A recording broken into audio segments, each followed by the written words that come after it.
Frères et sœurs dans le Christ, dans la première lecture que nous avons entendue, Saint Paul nous prêche le Messie crucifié.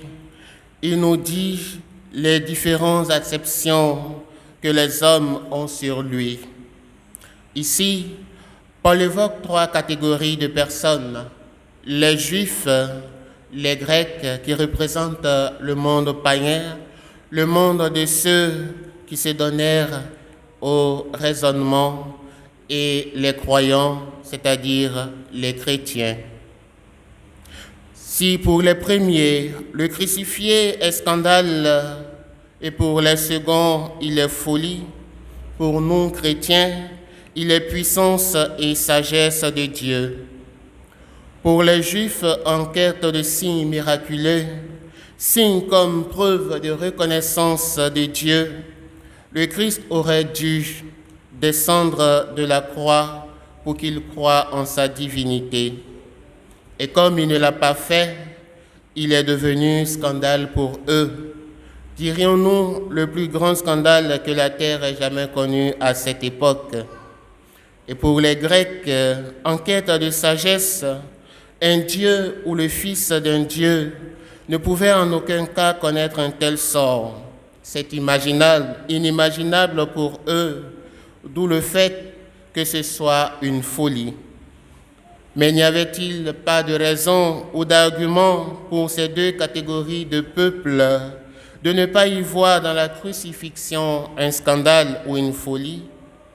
Bien sûr que oui, puisque pour les Juifs, en effet, le Seigneur avait accompli tant de signes, et l'un d'eux, en prélude à l'événement de la croix qu'il vivrait, fut le rappel du signe de Jonas lors de la mission à Ninive.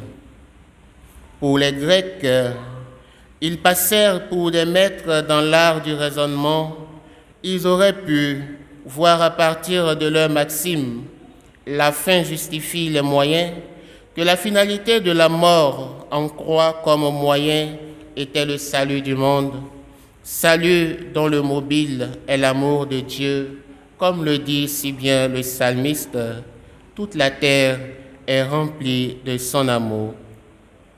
En ressuscitant, le Christ a déjoué les plans des nations qui voulaient du mal à la terre entière, et il a assuré pour toujours le projet qu'il a sur chacun de nous, projet de bénédiction, a rappelé le prophète Jérémie, projet de vie éternelle.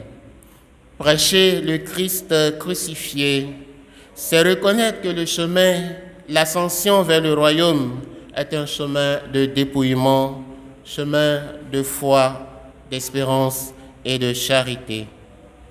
Mais pour entrer dans ce projet de bénédiction et de vie éternelle, ce projet qui nous a grandement offert par le crucifié, il nous faut être vigilants pour ne pas tomber dans le travers des Juifs ou des Grecs.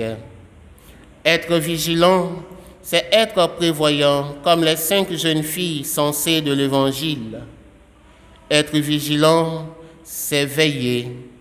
Veiller, c'est passer le temps de la vie présente dans l'attente du Seigneur, malgré leur état du Christ époux, en gardant allumées les lampes de la foi, de l'espérance et de la charité, afin de ne pas être surpris quand il surgira à l'heure qu'il aura voulu. En réalité, sans ces 3 flammes, la foi, l'espérance et la charité, notre attente du Seigneur ne peut être véritablement possible. C'est avec ces éléments que nous puissions continuer à marcher convenablement sur le chemin qui mène à la vie. Que le Seigneur nous en donne la grâce de vivre une veille fructueuse.